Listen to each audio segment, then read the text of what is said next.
হায় নাফরমান, তোর বাপ যদি তোর এই ব্যাপারে বলে ফেলে, এবার তোর জন্য ভাববে কে? তোর মা যদি তোর ব্যাপারে বলে ফেলে, আফু তুই বুঝি মানুষ হলি না, এবার তোমাকে নিয়ে ভাববে কে? কে কাঁদবে তোমার জন্য? এক ফোঁটা চোখের পানি ফেলবে কে? মসজিদের পাশ দিয়া চলে গেলা, কি কারণ হইতে পারে? 5 ওয়াক্ত নামাজের আজান এভাবে প্রত্যাখ্যান করল, কি কারণ হইতে পারে? 365 দিনে, এক বছরে একদিনও ফজরের নামাজের জন্য কোনোদিন উঠতে পারলা না। এমন জানোয়ার কেমনে হইলা? এমন জানোয়ার হইলা কেন? মানুষের ঘরে এমন জানোয়ার হইলা কেমনে? মুসলমানের ঘরে এত বড় জানোয়ার কেমনে হইলা? এমন নিকৃষ্ট হাইওয়ান কেমনে হইলা? এমন বদনসিব কেমনে হইলা? 365 দিনে, এক বছরে কেউ তোমারে একদিনও ফজরের নামাজে দেখলো না মসজিদে। তুমি মুসলমান? তুমি মুসলমান না ফরমান? তুমি মুনাফিক না তো মুনাফিককে? তুমি জানোয়ার না তো জানোয়ার কে বেটা? হাইওয়ান কে বেটা? মানুষরূপী জানোয়ার তাইলে কে? আল্লাহ কোরআনে তো বলছে মানুষরূপী কি হয়? জানোয়ার হয়। সে কে তাইলে? মানুষরূপী পশু কে তাইলে? আল্লাহ যার মনে নাই সে মানুষরূপী জানোয়ার, যার কপালে সেজদা নাই সে মানুষরূপী জানোয়ার। হালাল হারামের পার্থক্য যার মধ্যে নাই ও মানুষরূপী জানোয়ার। তার জীবন আর জানোয়ারের জীবন বরাবর, আল্লাহ কোরআনে বলছে।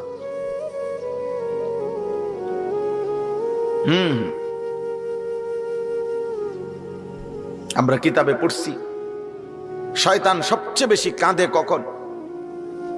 শয়তান কাঁদে কখন? আল্লাহর নবী সাল্লাল্লাহু আলাইহি সাল্লাম বলছে, বান্দা যখন সেজদা করে তখন। বান্দা যখন সেজদা করে, খোদার কসম, শয়তান ফাজাআলা শাইতানু ইয়াবকি, শয়তান তখন কাঁদতে শুরু করে। কেন কাঁদে? নবীজি বলেন, শয়তান তখন তার দিকে তাকায় বলে, হায় আল্লাহর বান্দা, এটাই সেই সেজদা যেই সেজদা আমি না দেওয়ার কারণে আমি চির বিতাড়িত হলাম। এটাই সেই সেজদা যেই সেজদা দেওয়ার কারণে তুমি এই মুহূর্তেই আল্লাহর প্রিয় হয়ে গেলা। এই তো সেই সেজদা, এই তো। আমি আজ থেকে কমপক্ষে 20 বছর আগে কুমিল্লা মুরাদনগর এক জায়গায়, আমার 20 বছরের কম হবে না, সিএনজিতে মাহফিলে যাওয়ার সময় আমার ডাকাতে ধরছিল। কমপক্ষে 20 বছর আগে হবে, কিন্তু আমি আজও এই 20 বছর পরেও ওই রাস্তা দিয়ে গেলেই আমার গাড়ি যেই থাকে তার আমি একবার হলেও দেখাই, এই জায়গাটা আমার আজও মনে পড়ে। ওই কথাটা আমার মনে পড়ে। মানুষ জীবনের এরকম অনেক ঘটনা আছে, ব্যক্তি জীবনের, সবাই জীবনে সেটা তার বারবার মনে পড়ে, বলে না। ইবলিস শয়তান যখনই কেউ সেজদা করে তার এটা মনে পড়ে, হায় এটাই তো সেই সেজদা যে কারণে আমি আল্লাহর দরবার থেকে চির বিতাড়িত হলাম। এজন্য বন্ধু, আমাদের পক্ষে দিন মানা সহজ, ইসলাম মানা সহজ, কোনো যুক্তি ছাড়া, কোনো কারণ ছাড়া, বাস্তবসম্মত কোনো কারণ ছাড়া প্রতিনিয়ত আমরা আল্লাহকে ভুলে যাচ্ছি। সুদে, কিস্তিতে, হারামে, মিথ্যায়, নাটক, সিনেমায়, নর্তকীতে, গান, বাদ্য, ছবি, নারী, অশ্লীলতা, মদ, জুয়া, বেহুদা গালি গালাস, হারাম, আমরা জীবন শেষ করে দিই। কারো 60 বছর চলে গেছে, 60 বছর গুনাহ ছাড়ার আজও টাইম হয় নাই। কারো 70 বছর চলে গেছে, আহা আজও ওনার মনে পড়ে নাই গুনাহ ছাড়া দরকার। 60 বছর বয়স, এখনো কথায় কথায় গালি দেয়, সময় হয় নাই আজও। এখনো টেলিভিশন দেখে, এখনো নাচ গান দেখে, এখনো হারাম ব্যবসা করে, এখনো কিস্তি নেয়, এখনো মিথ্যা বলে, এখনো ওজনে কম দেয়। আজ যে 60 বছর পরও কয় না এই যে গাছ এটা ওনার না। আজ যে 60 বছর পর হয়ে গেছে এখনো বলে না যে বাড়ির কোনা দিয়ে রাস্তা এটা ওনার না, এই জায়গায় 1 শতক আসলে ওনার না। এই মিথ্যুক হারামের উপরেই 1 বিঘত জায়গা হারামের উপরেই চলতেছে। কয় না বুড়ো হয়ে গেছে, বুড়া হয়ে গেছে, জিভুতের লেগে করছে, জিভুতের লেগে হারাম রাস্তা দিয়ে গেছে, জিভুতের লেগে গাছ এটা দিয়ে গেছে, জিভুতের লেগে। জিভুতের জন্য আপনি হারাম দিয়ে গেলেন, জিভুতের জন্য আল্লাহর নাফরমানি দিয়ে গেলেন। একটা উদাহরণ দিলাম আর কি, এমন নাই? 60 বছর বয়স, আজও আপন বোনের সম্পত্তি এই বুড়া ডাকাত, তার বোন আপন রক্তের বোন মনে 50,000 বার আইছে ঘরে, দিছে না। না দিতাম না, তোরে দিতাম না, দরকার 10 গ্রাম পরে গিয়া টাকা দান করবো মসজিদে, তোমারই দিতাম না। তুই আমার বোন কি লেগে হইলি, তোরে জমি দিতাম। আপন বোনের সম্পত্তি দেয় না, আপন স্ত্রীর মোহরানা দেয় না। দুনিয়ার কত জায়গায় কত টাকা দিছে, বেডির মাত্র 1 লাখ টাকা না এটা দিত, অথচ এটা দেওয়া ফরজ।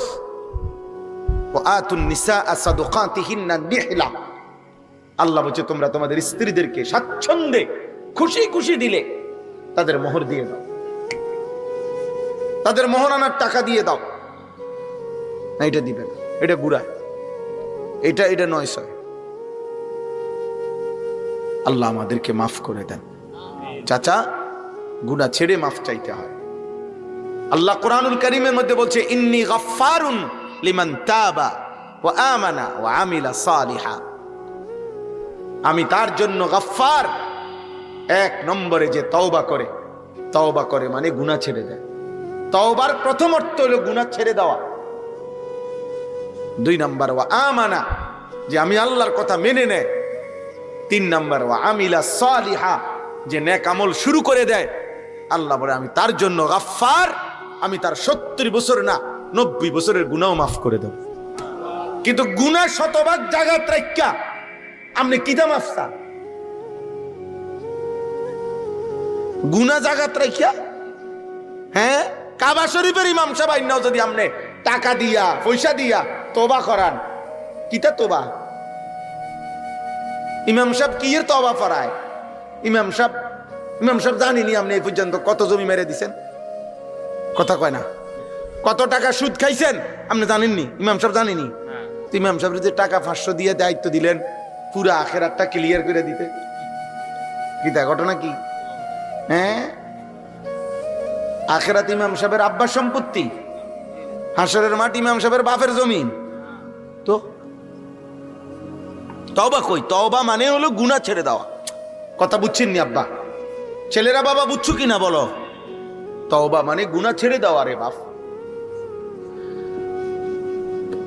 জওয়ান বুড়া সবার জন্য বললাম, তওবা মানে প্রথম অর্থ এটা। আগে তো গুনাহ ছাড়তে হবে। কালউ মা কান, তওবার প্রথম অর্থ হলো সমূলে গোড়া সহ। কালউ মানে হলো শিকড় সহ উড়ায় ফেলা। এই গাছটারে একবারে শিকড় সহ মাটির তলের থেকে উঠে এলাম, এটারে কয় কালউন আরবিতে বলে। এই তওবার প্রথম অর্থ হলো গুনাহ একের গোড়া শুদ্ধ উড়াইয়া ফেলায়। আপাতত না, সাময়িক না, টোটাল ছেড়ে দিলাম, এটা হলো প্রথম অর্থ কালউ মা কানা। এরপরে আইয়াজিমা আন লা ইয়াউদা ইলাইহা আবাদান। দ্বিতীয়ত হলো আল্লাহর নিকটে এ কথার মজবুত সিদ্ধান্ত দেওয়া যে আল্লাহ জেনে বুঝে এই গুনাহ আর কোনোদিন করব না। 3 নাম্বার হলো আইয়ান্দামা আলাইহা, লজ্জিত অনুতপ্ত হয়ে আল্লাহর কাছে মাফ চাওয়া। আল্লাহ আমি লজ্জিত, ভুল হয়েছে, আমি বুঝি নাই, মাওলা আপনি আমারে মাফ করে দেন। আল্লাহ বলেন এমন 3 জিনিস। 1 নাম্বার ছেড়ে দিল গুনাহ, 2 নাম্বার আর করবে না ওয়াদা দিল, 3 নাম্বার লজ্জিত হয়ে মাফ চাইল। আমি আল্লাহ ওয়াদা দিলাম এমন বান্দার 90 বছরের গুনাহ, পাহাড় পরিমাণ গুনাহ, আসমান পরিমাণ গুনাহ, আমি জমিনের বালুকণা পরিমাণ গুনাহ আমি একসাথে মাফ করে দেব। গাফারতু লাকা ওয়ালা উবালি। আল্লাহ বলে কোনো পরোয়াও করব না, কাউরে বলবো না, তোমারে লজ্জাও দিব না, তোমারে কিছুই বলবো না বান্দা, শুধু শর্ত মতো আসো, আমি সব মাফ করে দেব। তবে শুধু নিয়ম মাফিক আসো, আমার সিস্টেম বাতলাইছি যেভাবে, আমি সেভাবে আসো, সেভাবে আসো। অতএব আজকে শুরুর কথাইটা, প্রথম কথাইটা আমাদের প্রত্যেকের জন্য আল্লাহকে মানা সম্ভব কিনা, ইসলামকে মানা সম্ভব কিনা, দ্বীনকে মানা সম্ভব কিনা। প্রিয় ভাই নওজোয়ান, এই আমার প্রথম অনুরোধ, নিজের দিকে যত্ন নাও, নষ্ট হয়ে যায়ও না। নষ্ট মাল, পচা মাল, আবর্জনা মানুষ ঘরে রাখে না, ফেলে দেয়। তুমি যদি নষ্ট হয়ে যাও, এই সমাজ, এই পৃথিবী কেউ তোমারে কাছে নিবে না, ফেলে দিবে, ছুঁড়ে মারবে, ছুঁড়ে। একদিন আপন বাবা মা, আমি তো প্রায় বলি, একদিন আপন মা বাপ পর্যন্ত তোমারে ফেলে দিবে। একদিন বাবা বলে ফেলবে, বাপ পর্যন্ত বলে ফেলবে তার মার কাছে, মানে নিজের বিবির কাছে, বাদ দাও, নিজের ফুত, অথচ বল বাদ দাও, এই অজাতে আর মানুষ হইতো না, বাদ দাও, তারে তার পথে ছেড়ে দাও। জিগাও তারে বিদেশ যাইব নি, জিগাও, নইলে ফাটাই দাও বিদেশ, আর নইলে বাড়ি ছাড়া করো, কোনানে যাইব কো, কাম করবো না, স্যার কি করবো না, কিতা দোয়ানদারি করবো, হেতের হেতের মতো আমি আর পারতেছি না। আহা হায় নাফরমান, তোর বাপ যদি তোর এই ব্যাপারে বলে ফেলে, এবার তোর জন্য ভাববে কে? তোর মা যদি তোর ব্যাপারে বলে ফেলে, আফু তুই বুঝি মানুষ হলি না, এবার তোমাকে নিয়ে ভাববে কে? কে কাঁদবে তোমার জন্য? এক ফোঁটা চোখের পানি ফেলবে কে? দুনিয়ার বিবিরাও তো স্বামীদের জন্য এতটা কাঁদে না, প্রত্যাশা করে অনেক অনেক কিছু, তার চাওয়া থাকে এই, কিন্তু মা তো কাঁদে, মা কাঁদে, মা নিঃস্বার্থ কাঁদে। মা জীবন শুধু বলেই যায়, কিচ্ছু লাগতো না। আমার 75 বছর বয়স, মা এই আজীবন একরকম, যখনই জিগাইছি মা কিছু লাগবো নি, না কিচ্ছু লাগতো না, কথাই একারে, কিচ্ছু লাগতো না। মা তো এমনই বলে, কিচ্ছু লাগবে না আমার, দোয়া করো মার লাগিয়া, দোয়া করো। তো সে মা যদি বলে ফেলে একদিন, হায় ফুট তুই বুঝি আল্লাহরে ডাকবি না, কি হবে বাবা? মায়ের কলিজা যদি ভেঙে যায়, বাপের কলিজা যদি ভেঙে যায়, তোমার জন্য ভাববে কে? বন্ধুরা, এই শয়তান বন্ধুরা, যে তোমাকে নারী দেখায়, ছবি দেখায়, অশ্লীল দৃশ্য দেখায়, যে তোমারে সারাক্ষণ অসভ্য নোংরা কথা বলে, মোবাইলের অশ্লীল ছবি দেখায়। এজন্য আমি সবাইকে বল, আপনাদের বয়স্ক বাবা যারা আছেন, আপনাদেরকে বল, নিজের আখিরাত বরবাদ করে খোদার কসম বিবি বাচ্চার এক জাররা উপকার করার দরকার নেই। হারামের টাকা দিয়া বউ পালনের দরকার নাই, হারামের টাকা দিয়া সন্তানকে পালনের দরকার। সুদ নিয়েন না, কিস্তি নিয়েন না, ওজনে কম দিয়েন না, হারাম বাটপারি করেন না, মিথ্যা বলেন না। জমি যার যেটা তারে ওটা বুঝাইয়া দেন, রাস্তা যার যেটা তারে বুঝাইয়া দেন, গাছ যার যেটা তারে বুঝাইয়া দেন, বোনের সম্পত্তি দিয়ে দেন, চাচার সম্পত্তি দিয়ে দেন, ফুফুদের সম্পত্তি দিয়ে দেন, যার যা প্রাপ্য সব নিজে নিজের হায়াতে থাকতে সাফ করে দেন। আমনে বুঝ আমনে করে নেন, আপনার আখেরাত, আপনার মরার পরে গরু জবগিরা মানুষ খাবাইব, আর গরুর কান্দে করে আপনি বেহেশতে যাইবেন? না, এতবার দুধ দিয়া খায় না, বুঝেন নাই?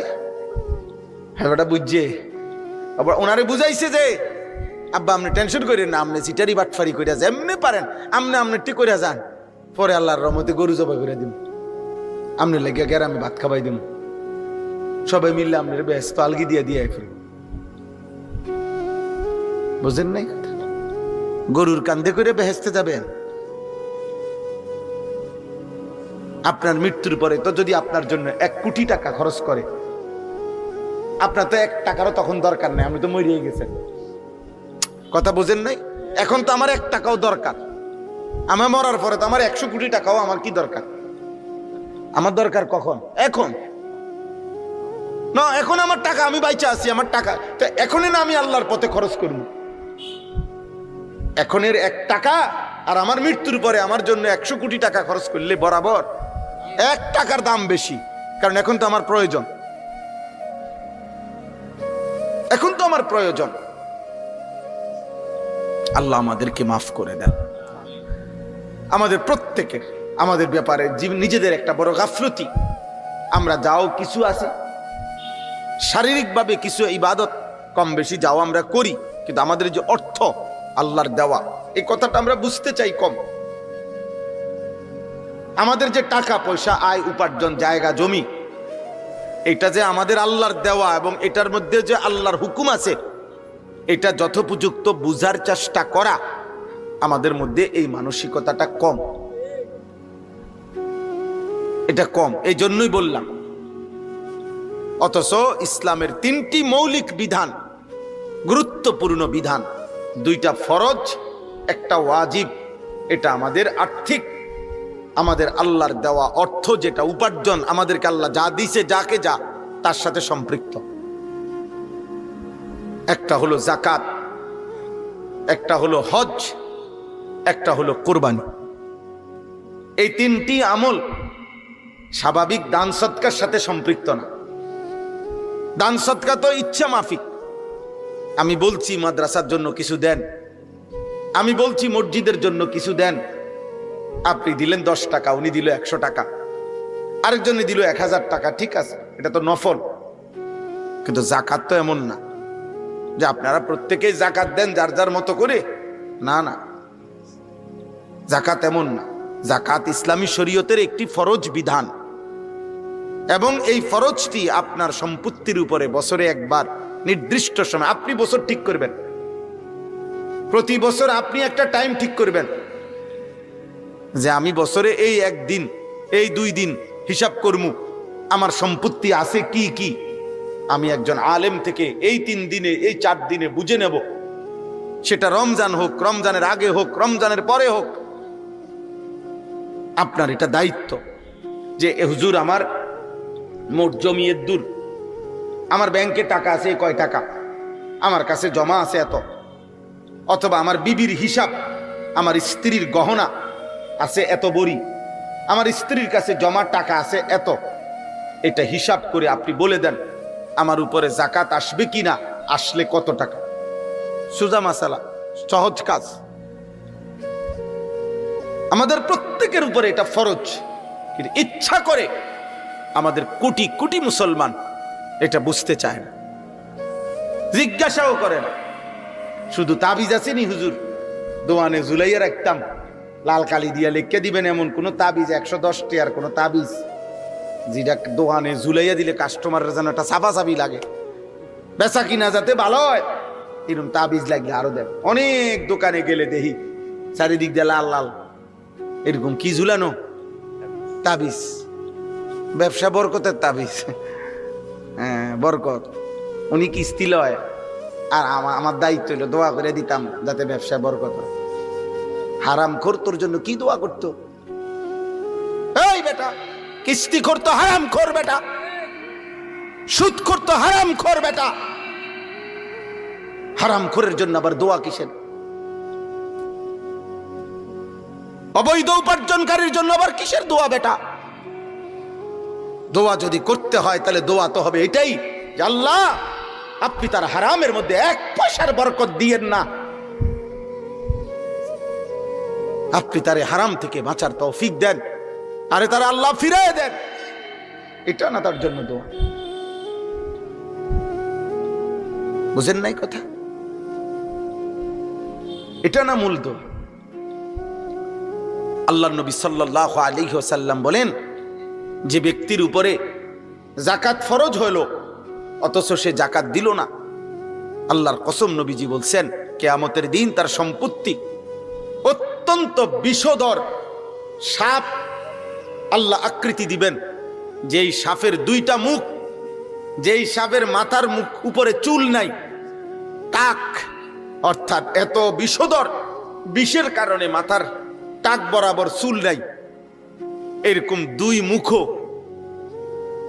আল্লাহ তার নবী সাল্লাল্লাহু আলাইহি সাল্লাম বলে তার সম্পত্তিকাকে দুই মুখ বিষধর সাপের আকৃতি দিয়ে খোদার কসম তার সারা দেহের মধ্যে পেঁচানো হবে। অতঃপর তার দুই গালে, আল্লাহ নবী বলেছেন, বুখারীর হাদিস, বুখারীর হাদিস, মুসলিম শরীফের হাদিস, বিশুদ্ধ হাদিসের কিতাবের হাদিস, নবীজি বলেন, মুসতিলা মালুহু ইয়াউমাল কিয়ামাতে শুজাআন আকরা লাহু যাবিবাতান। এরকম বিষধর সাপের আকৃতি দিয়ে তার দুই গালের মধ্যে দুই মুখ ওই সাপ কামড়াইতে থাকবে আর একটা একটা কামড় দিবে আর বলবে, আনা মালুকা আনা কানজুকা, হে নাফরমান, আমি তোর জমানো মাল, আমি তোর জমানো সম্পদ, যার থেকে তুমি আল্লাহর রাস্তায় যাকাত দাও নাই।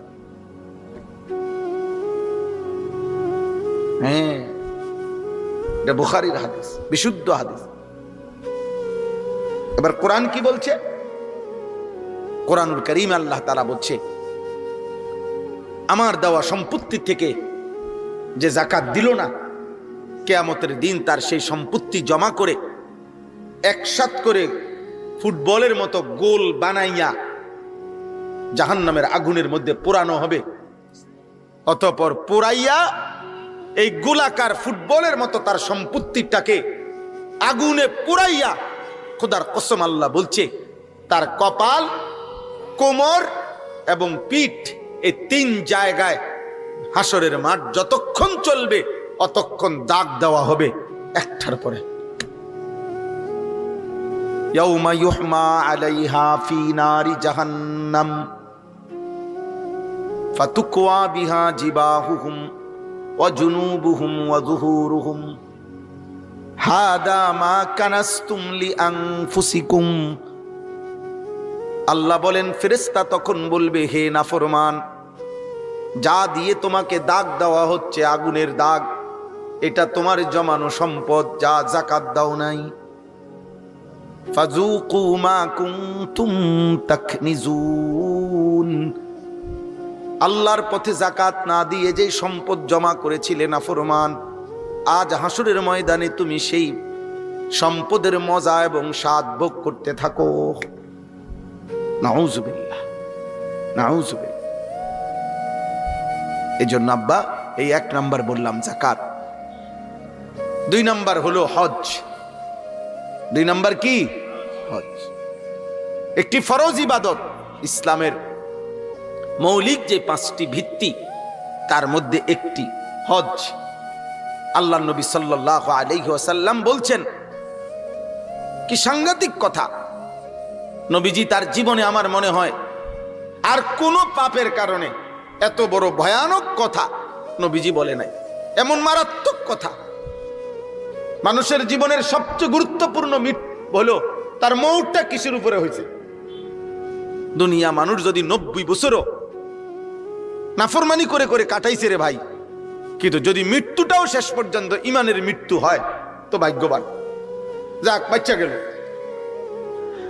শেষ মরণটা হয়েছে কিসের? ইমানের মরণ। ইন্নামাল আমালু বিল খাওয়াতিম। নবীজি বলছেন, শেষ অবস্থার উপরে আমলটা নির্ভরশীল, শেষ অবস্থা। আল্লাহ নবী সাল্লাল্লাহু আলাইহি ওয়াসাল্লাম বলেন, মহান আল্লাহ যেই ব্যক্তির উপরে হজ ফরজ করেছেন, শরীয়তের এই বিধান নির্দিষ্ট পরিমাণ, আপনার ইচ্ছার উপরে হজ ফরজ হয় না। আপনার মন চাইলে আপনি হজে যাবেন, মন না চাইলে যাবেন না, বিষয়টা এটা না। খোদার কসম না, আপনার পারিবারিক ব্যস্ততা এটা হজ্জের বিষয় না। শরীয়ত একটি নির্দিষ্ট পরিমাণ বলেছে, এই পরিমাণ সম্পত্তি যার কাছে আছে ওই ব্যক্তির উপরেই হজ ফরজ। আপনার মন চাইলেও ফরজ, আপনার মনে না চাইলেও ফরজ। আপনার ফোলা বিয়া দন বাকি থাকলেও ফরজ, আপনি ফোলা বিয়া দিয়া সারলেও ফরজ। আপনার মেয়ে বিয়ে দেওয়া বাকি থাকলেও ফরজ, আপনার মেয়ে বিয়ে দেওয়া বাকি না থাকলেও ফরজ। আপনার সন্তান বিদেশ পাঠানো বাকি থাকলেও ফরজ, পাঠাইয়া সারলেও ফরজ। যদি শরীয়তের ওই পরিমাণ, শরীয়ত যে পরিমাণ নির্ধারণ করেছে সেটা যদি পূর্ণ হয়, ওই পরিমাণ সম্পত্তি থাকে, অথচ হজ করে নাই, আল্লাহর কসম নবী বলেন, যদি এই অবস্থায় এই নাফরমানের মৃত্যু হয়, আল্লাহর নবী বলেছেন, আমি বলে দিলাম উম্মত, নবীজি বলছেন উম্মত, তাহলে এই নাফরমানের মৃত্যু হয় ইহুদির মৃত্যু হলো, নয়তো খ্রিস্টানের মৃত্যু হলো, বাকি এটা নিশ্চিত মুসলমানের মৃত্যু হলো না।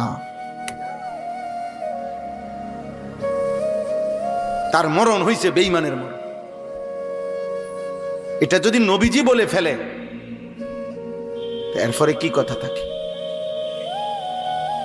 বলেন?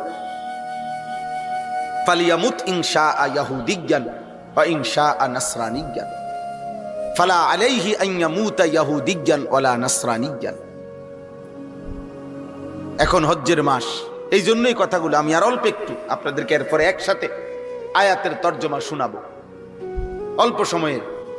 এই প্রথম কথা আপনারা এটা বোঝেন, কোরআনুল কারীম আল্লাহ বলছে, ওয়ালিল্লাহি আলান নাসি হিজ্জুল বাইতি মান ইসতাতা ইলাইহি সাবিলা। আমি আল্লাহ আমার সন্তুষ্টির জন্য আমার সামর্থ্যবান বান্দার উপরে আমার ঘরের হজ ফরজ করে দিলাম। আলা অর্থ ফরজ, ওয়ালিল্লাহি আলান নাস ওয়ামান কাফারা ফা ইন্নাল্লাহা গানিয়্যুন আনিল আলামিন। গোটা পৃথিবীর সমস্ত ঈমানদার যাদের উপরে হজ ফরজ হলো, কিন্তু যদি সে হজকে অস্বীকার করে, আল্লাহ বলে গোটা পৃথিবীর কারো মুখাপেক্ষী আমি না, আমার কোনো অসুবিধা নাই, কিন্তু আমি আল্লাহর শাস্তি কিন্তু আমি রেডি রাখছি। তুমি আইসো কবরে, তোমার আমি বুঝাই দেব। কোরআনুল কারীমে একটা আশ্চর্য আয়াত আছে, আম আবরামু আমরান ফা ইন্না মুবরিমুন। যুবক তোমাদেরকে বলি আব্বা, এই আয়াত আমার খুব ভয় লাগে। আল্লাহ কোরআন স্পষ্ট বলেছে, হে আমার নাফরমান বান্দা, তোকে আমি কি শাস্তি দেব জাহান্নামে, আমি তা নিজে রেডি করে রাখছি। তুই আমার শাস্তি থেকে কেমনে বাঁচবি, তোর হিম্মত থাকলে তুই রেডি কর। এই আয়াতের অর্থ এটা, আম আবরামু আমরান ফা ইন্না মুবরিমুন। তোমার কাছে কোনো ব্যবস্থা থাকলে তুমি রেডি করো, আমারটা আমি রেডি রাখছি। তোমার মিথ্যা, চুরি, জিনা, নারী, ছবি, অশ্লীল দৃশ্য, মোবাইল, যুবক বেনামাজি জীবন, এক ওয়াক্ত নামাজ পড়ো না, এই হাইওয়ান জন্তু জানোয়ারের এই জীবন অপেক্ষা করিস আব্বা, আল্লাহর হাত থেকে বাঁচ। মার থেকে তো বাচ্চা গেলি, বাপের হাত থেকে বাচ্চা গেলি, এই সমাজের কেউ তোর লগে পারলো না, তোর গাদ্দারি চেহারার কারণে, তোর চুলের কারণে, তোর সমবয়সী কিছু মাস্তান, কিছু সন্ত্রাসী, কিছু দুষ্ট শয়তানের লগে চলস, এই কারণে হয়তো তোরে কেউ কিছু বলার সাহস করে না, মনে করে এগুলা সব এক লগে যেডি হাঁটে এডি ডাকাত, এগুলা দৌড়ে বইব আমারে, এই জন্য হয়তো অনেকে বলে না। কিন্তু দুনিয়া থেকে না বাচ্চা গেলি আব্বা, মা দুর্বল দেখে পারলো না আর কি, বাপে দুর্বল দেখে পারলো না আর কি, মসজিদের ইমাম সব দুর্বল হইয়া পারলো না আর কি, মুয়াজ্জিন সব পারলো না আর কি, কিন্তু ওই মালিকের হাত থেকে বাঁচবা কেমনে? ইন্নাল মুজরিমিনা ফি আযাবি জাহান্নাম খালিদুন। আল্লাহ বলে নাফরমান জাহান্নামের আযাবে থাকবে চিরস্থায়ী। খালিদুন, খালিদুন অনন্তকাল, যাবজ্জীবন না, চিরস্থায়ী। যাবজ্জীবনেরও একটা লিমিট আছে। দুনিয়ায় যেটারে যাবজ্জীবন কারাদণ্ড কয়, এটাও কি না, যাবজ্জীবন না, এটার একটা পরিমাণ আছে, ওইটা পরিমাণ নাই। লা ইউফাত্তারু আনহুম ওয়া হুম ফীহি মুবলিসুন। আল্লাহ বলে 1 সেকেন্ডের জন্য লক্ষ কোটি বছরে জাহান্নামের আগুন বিরতি দেওয়া হবে না। ওয়া হুম ফীহি মুবলিসুন। আল্লাহ বলে জাহান্নামী অনন্তকাল জাহান্নামের মধ্যে বিষণ্ণ মলিন চেহারা নিয়েই পড়ে থাকবে, কোনোদিন হাসবে না। জাহান্নামী চিৎকারি করবে, চিৎকার। আর আল্লাহ বলবেন, ওমা যালামনাহুম ওয়ালাকিন কানু হুমুজ যালিমিন। বান্দা, আমি তোমার উপরে জুলুম করি নাই, আমি সময় দিয়েছি, আমি কিতাব দিয়েছি, আমি কখনো নবী কখনো উলামা পাঠিয়েছি, আমি আল্লাহকে চিনবার জন্য সব ব্যবস্থাপনা আমি রেখেছিলাম। আমি দুপুর 1টা বাজে জোহরের আজান দিছে, 4:30টায় আসরের আজান দিছে, 4.5 3.5 ঘন্টা পরে মাঝখানে 3.5 ঘন্টা নামাজের সময় ছিল, জোহর পড়তে পারতা। 1.25 ঘন্টা ফজরের ওয়াক্ত ছিল, নামাজ আদায় করতে পারতা। 4 রাকাত মাত্র নামাজ। 5 ঘন্টা কমপক্ষে বেলা মাকরুহ এশার ওয়াক্ত ছিল, ইজিলি তুমি পড়তে পারতা।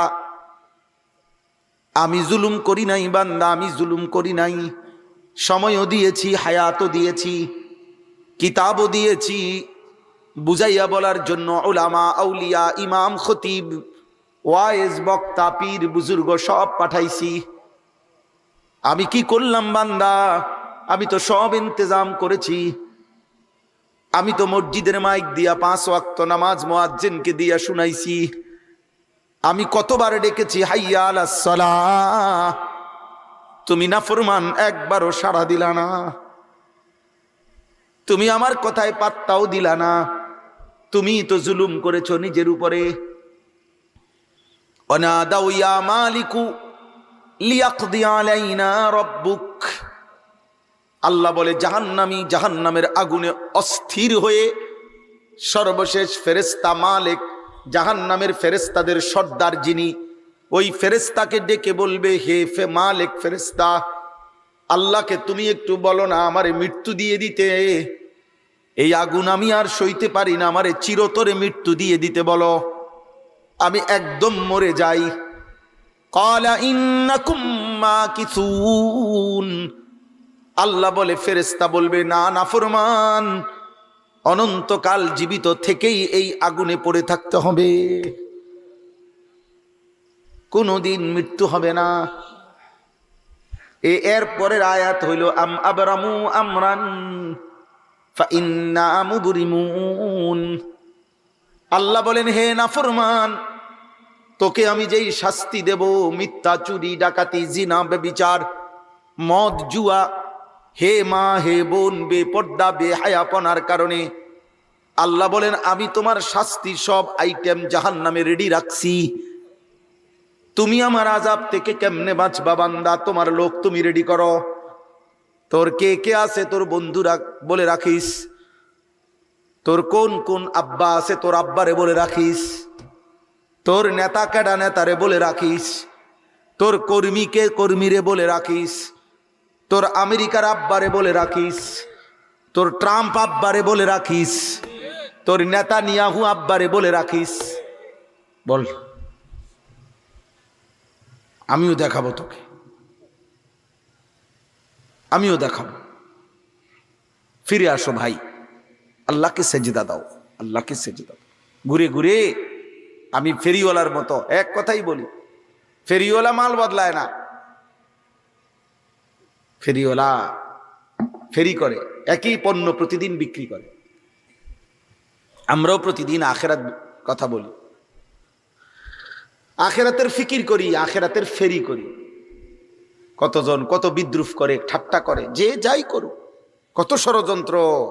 হুজুরারি নিয়া, মাদ্রাসা নিয়া, মাদ্রাসা নিয়া, মাদ্রাসা নিয়া ষড়যন্ত্র, শুধু মাদ্রাসা নিয়া অভিযোগের শেষ নাই। মাদ্রাসা, অথচ এই পৃথিবীর হাজারো শিক্ষা প্রতিষ্ঠানের মধ্যে কত অন্যায়, কত অশ্লীলতা, কত গান বাদ্য, কত বেহায়াপনা, কত ধর্ষণ, কত নির্যাতন হইতেছে। আহা, আমরা কোনো পাপকেই সমর্থন করি না। পাপী আমি, আমিও অপরাধী। পাপী আপনি, আপনিও অপরাধী। অপরাধী। আল্লাহ আমাদের সবাইকে মাফ করেন। এজন্য আমাদের এই দ্বিতীয় কথা হলো হজ। আল্লাহ তাআলা হজ ফরজ করছেন একজন মুমিনের, ইমানদারের উপরে নির্দিষ্ট পরিমাণ, সহজ, একদম অল্প। আল্লাহর ঘরে হজে যাওয়া আসা এবং ফ্যামিলির ওই কয়দিনের খরচ, এই টাকাটা প্রয়োজনের অতিরিক্ত যার কাছে আছে তার উপরেই হজ ফরজ। খুব আহামরি কিছু না, বিশাল কিছু না। 60 বছরে একবার হজ ফরজ, 70 বছরের হায়াতে একবার হজ ফরজ। আয় হায় মুসলমান, 60 বছরে একবার মালিকের ঘর দেখবার জন্য তোমার কয়টা টাকা মিলাইতে পারলা না? এই পর্যন্ত 4 ফুট বিদেশ পাঠাই লাইলা। 3টা মেয়ে বিয়ে দিতে পারলা, বাড়িতে বিল্ডিং করতে পারলা, হাই মুসলমান। এ পর্যন্ত 30 শতক জমি কিনা লাইলা, কিন্তু কোনোদিন মনে পড়ে নাই মালিকের ঘর দেখবে, মালিকের ঘর দেখবে, আল্লাহর ঘর দেখার কথা মনে পড়ে। আমি একটা উদাহরণ বলি, একটা উদাহরণ আপনারা বুঝেন। একটা উদাহরণ শুধু বলি। মনে করেন কোনো ব্যক্তির তার যে বসত ভিটা, যেখানে সে থাকে বসত, এই বসত ভিটার অতিরিক্ত খেতে বাইরে তার মনে করেন 10 শতক জায়গা আছে, ধরে নেন আলগা জমি আছে কদ্দুর 10 শতক সম্পদ। এখন এই 10 শতক জায়গা এর কিছু অংশ যদি বিক্রি করে, তাহলে হজের যাওয়া আসার যে টাকাটা এবং ওই কয়দিন ওনার যে ফ্যামিলি আছে, এই ফ্যামিলির যে স্বাভাবিক খরচ এটা হবে, এবং বাকি যে টুক সম্পত্তি আছে এটুকু দিয়েও উনি হজের থেকে ফিরে আসলে ওনার ফ্যামিলি উনি চালাইতে পারবে, এই বাকি জমিটুকু দিয়া, ওইটার উপার্জন দিয়েই।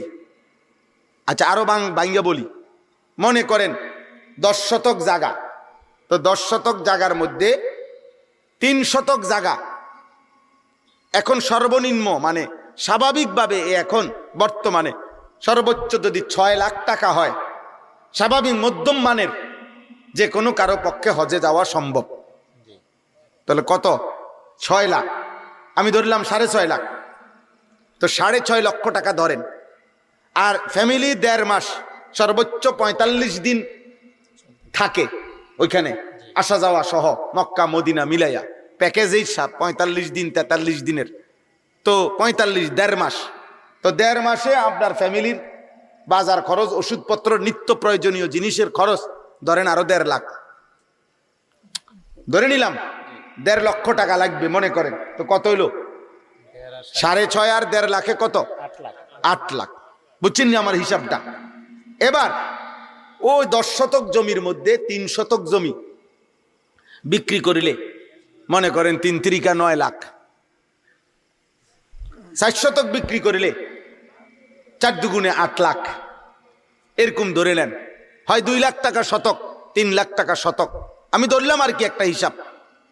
তাহলে এই লোকটি যদি 3 শতক জায়গা বিক্রি করে, 4 শতক জায়গা বিক্রি করে, তাহলে ওনার হজে যাওয়া আসা এবং ফ্যামিলির এই 1.5 মাসের খরচ হবে কিনা? ওই এই দামে ধরলাম আমি। আচ্ছা, এরপরে আরো রয়েছে 6 শতক জায়গা, 7 শতক জায়গা। এই পৃথিবীতে ওনার আর কোনো বাজার নাই, ব্যবসা নাই, দোকান নাই, কিচ্ছু নাই, ধরেন শুধু আর এই 6 শতক জমি। আইয়া সারিলে উনি ইচ্ছা করলে এই 6 শতক জমিতে যে পরিমাণ ফসল হয় ওনার ফ্যামিলি চলবে। ধরেন এ যদি এটুকু হয়, আর কিচ্ছু নাই, ফুত বিদেশ নাই, আর কোনো দোকান নাই, ব্যবসা নাই, চাকরি নাই, কিচ্ছু নাই কামাই, শুধু এটুকু জমি আছে আলগা বসতের অতিরিক্ত, যেখান থেকে কিছু বিক্রি করলে হজ্জের টাকা এবং 1.5 মাসের এই ফ্যামিলির টাকা হবে। আর আসার পরে এই জমি দিয়ে ইচ্ছা করলে বাকিটা দিয়া ফ্যামিলির সংসার চালাইতে পারবে। বিশ্বাস করেন, এখানে ওলামায়ে কেরাম আছে, এই মুসলমানের উপরে হজ ফরজ, 100 ফরজ, 100 ফরজ। এই মুসলমান, এই বুড়া মিয়া যদি, এই মুসলমান যদি হজ না করে মৃত্যুবরণ করে, তা আল্লাহর নবী বলছে আমি জানি না হয় ইহুদি মরছে নয় খ্রিস্টান মরেছে। এখন বলেন তো আমাদের বাংলাদেশে একটু কল্পনা করেন তো কি পরিমাণ মুসলমানের উপরে হজ ফরজ? কথা কয় না? 80%। বুঝছেননি? আন্দাজ আসেনি? খবর আসেনি? কোনো খবর আছে? সেই দিনও তো মসজিদে 100 টাকা দিছি, বুঝেন না? কইলে কইব এটা? হ্যাঁ, গত সপ্তাহে তো হুজুরে যেই বিরক্ত শুরু করছে, শেষ পর্যন্ত কইলাম যা টিয়া পয়সার মায়া করে আর লাভ নেই। বেশি বিরক্ত শুরু করছে হুজুরে, এতবার কয় একটা কথা না দিয়ে কেমনে পারি, তেসে দিছি, দিছে বাপ মসজিদে 100 টাকা দিয়ে দিছে। আল্লাহু আকবার। পুরুষ ওনার বংশধরের মধ্যে তো মনে কেউ এত টাকা দিছে না, কত বড় কাম করে লাইছেন আপনি। এই 100 টাকার সাথে আপনি হজ মওকুফ করে লাইলেন, এই 100 টাকা দিয়ে আপনি যাকাত মওকুফ করে ফেললেন। আল্লাহ আমাদেরকে বুঝ দান করে। তাহলে এই জন্য আপনাদের প্রত্যেকের কাছে অনুরোধ, আপনারা আপনাদের সম্পত্তি যারা উপার্জন করেন, প্রবাসী অনেক লোক আছে, দেশের আছে, অনেক মা বোন আছে যাদের কাছে স্বর্ণ আছে, রূপাও আছে, অথবা যাদের কাছে কিছু স্বর্ণ আছে, কিছু জমা টাকাও আছে, এই জাতীয় অসংখ্য মহিলাদের উপরে হজ ফরজ, কোরবানি ফরজ। এই মহিলাদের হিসাব করা, ওনার সম্পত্তি উনি জানাইতে হবে। কোন আলেমে দ্বীনের কাছে তিনি জানাবে যে আমার সম্পত্তি আছে 2 ভরি, আরে স্বর্ণ, আমার কাছে টাকা আছে 20,000। এমন অসংখ্য মহিলাদের উপরে কোরবানি ওয়াজিব, পুরুষের উপরে কোরবানি ওয়াজিব। কোরবানির দিন 3 দিন, প্রথম দিন সুবহে সাদিক থেকে নিয়ে এসো, তৃতীয় দিন মাগরিব পর্যন্ত যার কাছেই আপনার 52.5 তোলা রূপা সমপরিমাণ টাকা অতিরিক্ত আছে, আসবে, মনে করেন এবারে বাইতে আইছে ঈদ উপলক্ষে, আইয়া আপনার 3 লাখ পাওনার টাকা আগের দিয়ে দিছে ঈদের দিন বা ঈদের পরের দিন সকালবেলা, বুঝেন নাই হিসাব? এটা আপনার অতিরিক্ত টাকা এখন পাইলেন।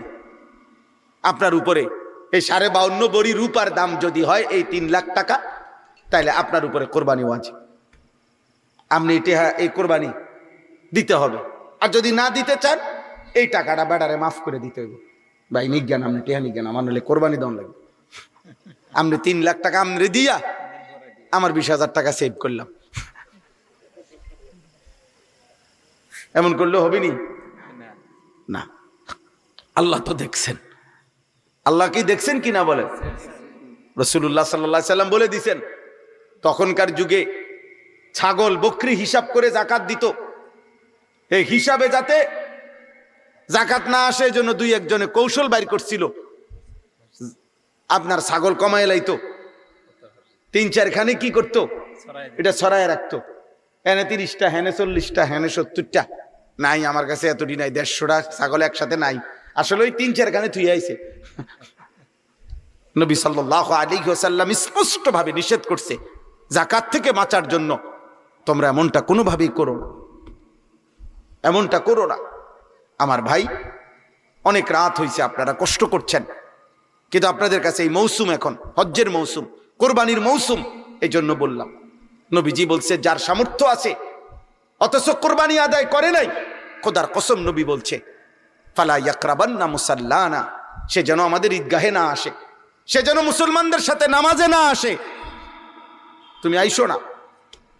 সামর্থ্য ছিল কোরবানির, বাফে ফুতে বিদেশ থেকে টাকা পাঠায়, টাকা 30,000 দিয়া দিছে, বাইত কোরবানি দিয়েন, বাইত কোরবানি দিয়েন, আব্বার নামে কোরবানি দিছে, মার নামে, তো তোমার কাছে না টাকা আছে, তো তোমার উপরে যে কোরবানি ওয়াজিব সেটা কই? বলবে যে বাড়িতে না টাকা দিছি, তো বাড়ির যে টাকা দিছে এটা তো তুমি সারা বছরই বাড়িতে টাকা দাও, বছরে অন্য সময় সে টাকা দেয় না, কথা বলেন না? তো বাবা মারে তো তুমি টাকা দিছো, তো তোমার নিজের হুকুম কই, তোমার ওয়াজিব আদায় হলো কই? শহরে ছেলেটা চাকরি করে, বাজারে ব্যবসা করে, বিয়ে করে নাই বুঝলাম, একসাথে সংসার, কিন্তু তোমার তো উপার্জন আছে, তো তোমার ঈদের দিনের হিসাবে যদি 52.5 ভরি রূপার দাম সমপরিমাণ টাকা তোমার কাছে অতিরিক্ত থাকে, তোমার উপরে তো কোরবানি ওয়াজিব না। হাতে টাকা 10,000 হাতে দিছে, বড় মিয়া দিছে 15,000, মাঝা মিয়া দিছে 18,000, মিলাইয়া বাইত কোরবানি দিছে, এটি নিয়ে কোরবানি? কোরবানি বুঝি এমনি হয়? কোরবানি বুঝি ফ্যামিলি প্রতি একজন, কথা বলেন না কেন? কোরবানি মানে কি আমরা ঘরে একটা শরীক কোরবানি হইলেই হইলো, এটা নিয়ে কয় কোরবানি? যত জনের উপরে কোরবানি ওয়াজিব, মাথা পিছু প্রত্যেকের উপরে কোরবানি দিতে হবে। এটা তো ইবাদত, এটা তো গোশত না, এটা কি ইবাদত, এটা তো ইবাদত। আল্লাহ আমাদেরকে বুঝ দান করেন। অতএব আমরা আজকে আপনাদের কাছে সংক্ষেপে এই 3টা, এটা নফল না, এটা ফরজ এবং ওয়াজিব, যাকাত, হজ, কোরবানি। দয়া করে প্রত্যেক ছেলেদের মধ্যে যারা আছো, উপার্জন করো, উপার্জন, চাকরি করো, ব্যবসা করো, ক্ষেত করো, বিদেশ থাকে, শহরে চাকরি করে, যাদের রোজগার আছে, রোজগার উপার্জন আছে, এমন প্রত্যেক মুসলমান আপনাদের কাছে অনুরোধ, আপনারা অবশ্যই অবশ্যই কোন নির্ভরযোগ্য আলেমের কাছে জিজ্ঞাসা করে নিবেন, বলে নিবেন যে হুজুর আমার এত টাকা আছে, আমার উপরে কোরবানি আসবে কিনা। বলেন ইনশাআল্লাহ। আমরা বললাম, আপনাদের কাছে অনুরোধ করলাম, এটা আমাদের দায়িত্ব, এটা আমাদের দায়িত্ব। আমার উপরে হজ ফরজ কিনা আপনি বলেন, কি এর হজ, অনফোলা বিয়ে দিয়ে সারছি না, মেয়ে বিয়ে দিয়ে সারছি না, এগুলো কোনো কথা না।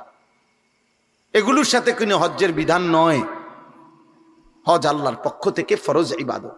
নবীজি সাল্লাল্লাহু আলাইহি সাল্লাম বলছেন, তাবিউ বাইনাল হজ্জ ওয়াল উমরা, তোমরা পরপর হজ করতে থাকো, উমরা করতে থাকো।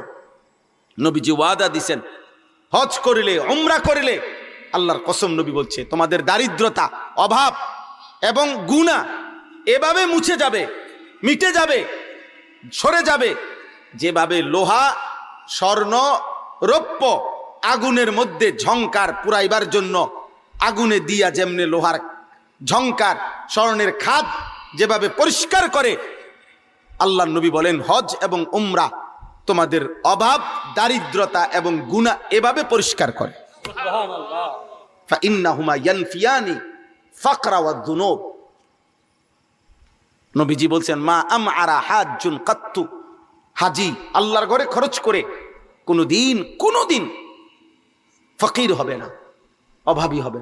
এই পৃথিবীতে কোনোদিন এমন ঘটনা ঘটে নাই, দোকান করে মাইর খায়, ব্যবসা করে মাইর খাইছে, বিদেশ গিয়া মাইর খাইছে, গাড়ি কিনা মাইর খাইছে, কিন্তু হজ করে, আল্লাহর ঘরে খরচ করে, আল্লাহর কসম, আল্লাহ নবীর ওয়াদা, এমন কেউ পৃথিবীতে বলতে পারবে না যে আমার তো টাকা পয়সা ছিল কিন্তু আজ আমি পথের ফকির হয়ে গেছি হজ কইরা। আল্লাহর ঘরে খরচ করতে গিয়ে আজ আমি ফকির, এমন কোন কথা পৃথিবীর কেউ বলতে পারে নাই, পারবেও না। এটা নবীজির ওয়াদা, এটা নবীজির কি ওয়াদা। নবী সাল্লাল্লাহু আলাইহি ওয়াসাল্লাম বলছেন, কোরআনে আল্লাহ বলছেন, বিয়ে করো মোমেন, তুমি অভাবী, আল্লাহ তাআলা বলছেন আমি ওয়াদা দিলাম বিবাহের বরকতে আমি তোমারে ধনী বানায় দেব। জিনা করো না, জিনাতে জীবন যাবে। অশ্লীল নারী দেখো না, অসভ্য নোংরা ছবি দেখো না, হালাল পবিত্র বিয়ের অপেক্ষা করো, আল্লাহ তাআলা তোমারে ধনী বানায় দিবে। আল্লাহ ধনী বানায় দিবে। ইন ইয়াকুনু ফুকারা ফাসাউফা ইউগনিহিমুল্লাহু মিন ফাদলি, সূরা নূরের আয়াত। অনেক যুবক ছেলে খুশি হইছো না, তো খুশি হলে তো ভালো, আমিও চাই, কিন্তু তুমি তো হালাল বিবাহের অপেক্ষা করো। তুমি কুত্তার মতো নারী দেখো কেন? তুমি জানোয়ারের মতো মোবাইলের উলঙ্গ ছবি দেখো কেন? তোমার মা নাই, তোমার বোন নাই, তোমার খালা নাই, তোমার ফুফু নাই? এজন্য পৃথিবীর সবচেয়ে নিকৃষ্ট চরিত্রহীন,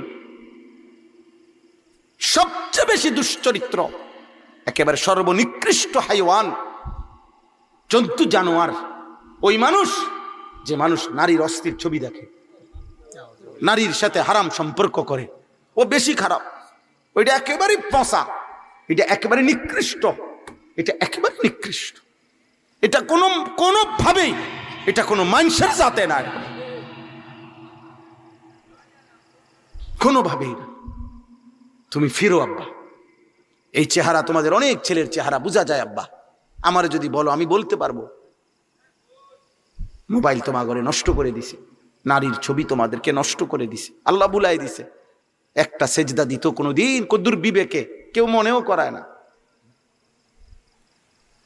এই অশ্লীলতা, এই বেহায়াপনা, আল্লাহ আমাদেরকে হেফাজত করেন। চলেন, আমার কথা শেষ।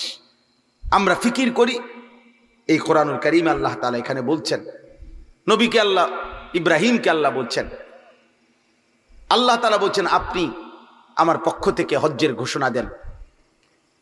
ইব্রাহিম আলাইহিস সালাম বলছে, আল্লাহ আমি ঘোষণা দিলে কয়জনে শুনবে? আল্লাহ বলছেন, ওয়াদা দিছেন এখানে, বন্ধু আপনি ঘোষণা দিয়ে রাখেন, আমি কিয়ামত পর্যন্ত আমার ঘরে কারা কারা আসবে আমি নিয়ে আসবো, আমি নিয়ে। এটা তৌফিক, এটা আল্লাহর মহব্বতের ব্যাপার, আল্লাহর পছন্দের ব্যাপার। বাবা হজে যায় সে, মালিক নিজের হাতে পছন্দ করে যাকে, আল্লাহর ঘরে সে যায়। আল্লাহ সেদিন বলছে, প্রথম দিন ইব্রাহিমকে বলছে, ইব্রাহিম নাদি ওয়া আলাইয়াল বালাগ, আজ তুমি ডাক দাও, কিয়ামত পর্যন্ত পৌঁছাবো আমি পৌঁছাবো। আমার ঘরে কে কে যাবে? এক মোমেনের স্বপ্ন যুবক, কক্সবাজার না, বান্দরবন না, এক মোমেনের স্বপ্ন কাবা, এক মোমেনের স্বপ্ন মদিনা, এক ইমানদারের হৃদয়ের স্বপ্ন থাকবে আমি আমার মালিকের ঘর দেখব কোন দিন, আমি আমার রবের ঘর দেখব কোন দিন। এখানে আছে লিয়াশহাদু মানাফিআ লাহুম। আল্লাহ বলছে, বন্ধু কেউ যদি বলে হজে আসবো, কেন যাব আল্লাহর ঘরে, আল্লাহ বলেন, ওরে বলেন আসতে, ও নিজে আইসা দেখুক, আমি তারে নিজে দেখাবো, আমি আল্লাহ দেখাবো ওকে আমার ঘরে আসলে মজা কেমন, আমার ঘরের চারদিকে ঘুরলে মজা কেমন, আমি দেখাবো ওরে। লিয়াশহাদু মানাফিআ লাহুম, তার কল্যাণ সে আইসা দেখুক, আমি বলবো না, আমি দেখাবো, আমি আল্লাহ নিজে দেখাবো। এজন্য আমরা সব সময় বলি, আমার শায়েখ আল্লামা মুফতি মুশতাকুন নবী সাহেব হুজুর সব সময় বলে যে যদি বলো কাবা দেখতে কেমন, আল্লাহ বলে আইসা দেখো। যদি বলে সাফা মারওয়ায় দৌড়তে কেমন, আল্লাহ বলে আইসা দেখো। যদি বলেন হাজরে আসওয়াদ দেখতে কেমন, আল্লাহ বলে আইসা দেখো। যদি বলে মাকাম ইব্রাহিম কেমন, আল্লাহ বলে বান্দায় আইসা দেখো। সাফা মারওয়া মিনা কেমন, মুজদালিফা কেমন, আরাফা কেমন, হজের এক এক রাত কেমন, এক এক দিন কেমন, আল্লাহর ঘরের এক এক ঘন্টা কেমন, আল্লাহ বলে বান্দা তুমি আসো, আমি তোমারে আসলেই দেখাব।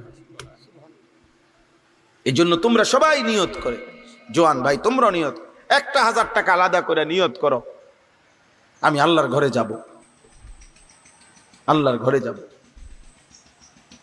আমরা হযরত মাওলানা আবু তাহের মিসবা সাহেব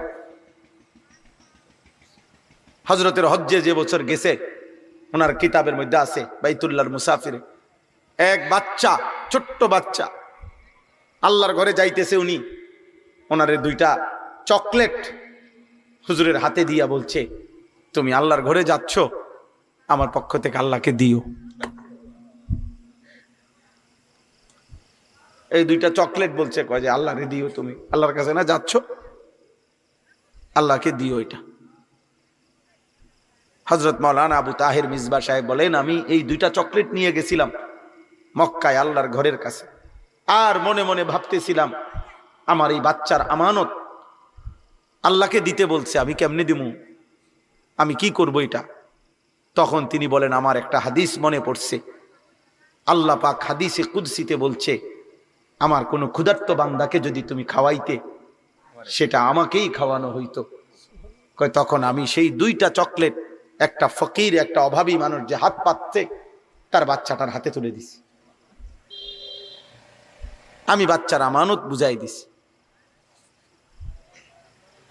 এজন্য আজকে এই রাত গভীরে চলেন নিয়ত করি, আমরা আল্লাহর ঘর দেখবো ইনশাআল্লাহ, মদিনার রওজা দেখবো।